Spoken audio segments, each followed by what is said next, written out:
So how did then the adventure of Musimap start, and how did you were you able to nail this impressive position based on your background and being the CEO and previous founder of the music discovery startup Spectralmind? Okay, so we took this university research and created Spectralmind, a startup company out of Vienna. And yeah, that was an exciting journey. We built a new audio similarity engine back then in 2008, 2009, and confronted the market with it.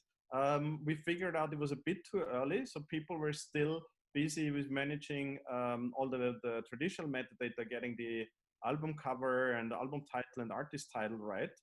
So we were kind of confusing them with what's this new technology that can suddenly extract genres and tempo and all these things automatically and build an acoustic similarity search. That was new to the market, so we had to reshape it a bit and pack it into a fancy interface. We also, like, at that time we learned a lot how important UI UX is, so the user experience at the end of the day, and created compelling web interfaces. And when the iPad was launched in 2010, we had directly jumped also on the iPad and pivoted to a B2B to C model, where we created also a compelling app for discovering music by the consumers, by the app users in the first year of the iPad. So that was pretty amazing. That sparked also interest of the big companies. All those guys that provide smartphones and tablets, and we talked about an in-car solution and so on. But we still had to refine the product a lot. And yeah, it was a long ride, but my first startup here, Spectralmind, didn't make it, and we had to close down in 2012, 2013 actually, after 5 years, which was a very exciting ride with a lot of learnings.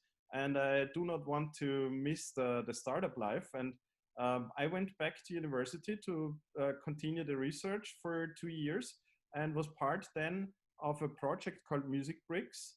That was also run by Michaela Magash, if you know her, who created also the Music Tech Fest. So that was an interesting journey, because now I had a role which was bridging research with the startup world and the industry world.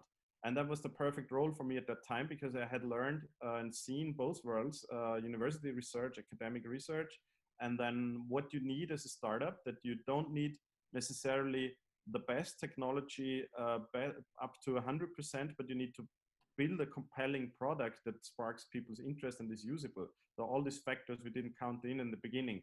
And that learning was very wealthy here. Music Bricks was kind of gathering technological bricks, as the name says, in the music domain, and packaging them in a way that would be very useful for startups or companies in the music industry. And we did hackathons along this Music Tech Fest for people to spark new ideas, very creative people. We had a lot of people that had design background and music background. It wasn't so much important that they had a technological background, because the technological bricks were brought in by the universities who were participating in that project. The fun part was that there were a lot of creative ideas, like someone mounted audio recording device underneath a skateboard to create soundscapes and create visuals out of this while riding the skateboard.